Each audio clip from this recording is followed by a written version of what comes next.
sedang berpuasa, hari 1 Ramadan dia sedang berpuasa. Pukul 2:30 petang dia pun niat untuk esok. Maka tak sah.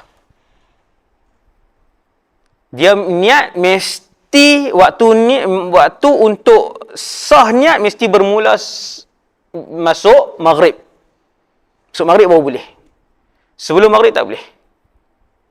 Lepas zuhur, lepas asar tak boleh. Okey nah?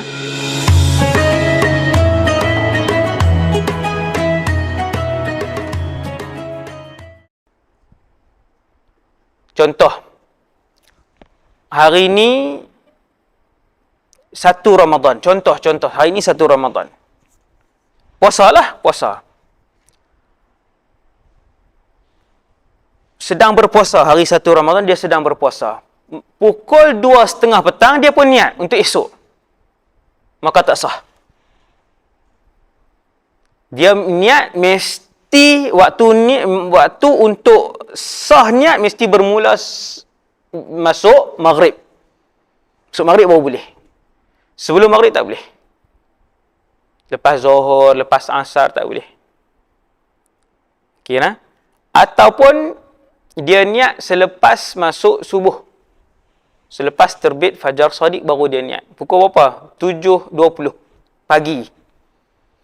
Tak sah. Tidak sah. Selesai. Kemudian nombor 7. Boleh tak niat puasa ketika sedang solat? Puasa fardu ke puasa sunat? Tak kira. Puasa sunat ataupun puasa fardu. Boleh tak niat ketika duduk tengah semayang? Dia lintahlah hati, saja aku puasa fardu Ramadan. Esok kerana Allah Ta'ala. Waktu semayang Isyak.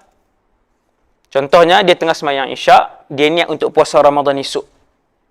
Contohnya, esok 1 Ramadan. Ataupun esok 8 Ramadan. Ataupun esok 9 Ramadan. Tak kisahlah. No? Waktu semayang maghrib dia niat. Waktu semayang Isyak tu dia niat. Boleh tak? Sah niat puasa yang diniatkan ketika sedang solat. Tak kisah, tak kira lah. Puasa itu puasa sunat ataupun puasa fardu. Selesai. Tajuk ke-8. Tajuk kecil ke-8. Niat membatalkan puasa. Batal tak puasa kalau seseorang tu kata, aku nak keluar daripada puasa. Sekejap aku nak makan. Aku nak keluar daripada puasa. Aku nak membatalkan puasa aku. Aku nak keluar daripada puasa. Batal ke ataupun tidak? Jika seseorang berniat untuk membatalkan puasa ketika berpuasa,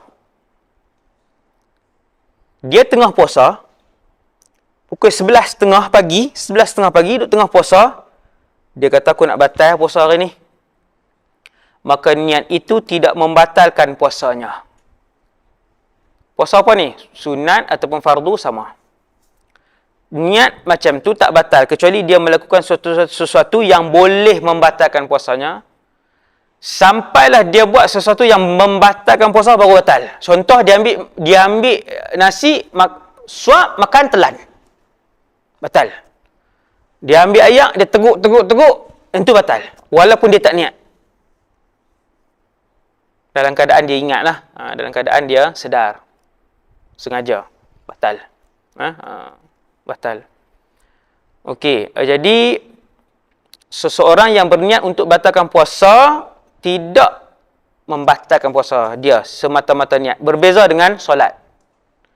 Kalau kita tengah semayang, kita niat untuk keluar sekarang daripada solat, batal. Niat dalam hati.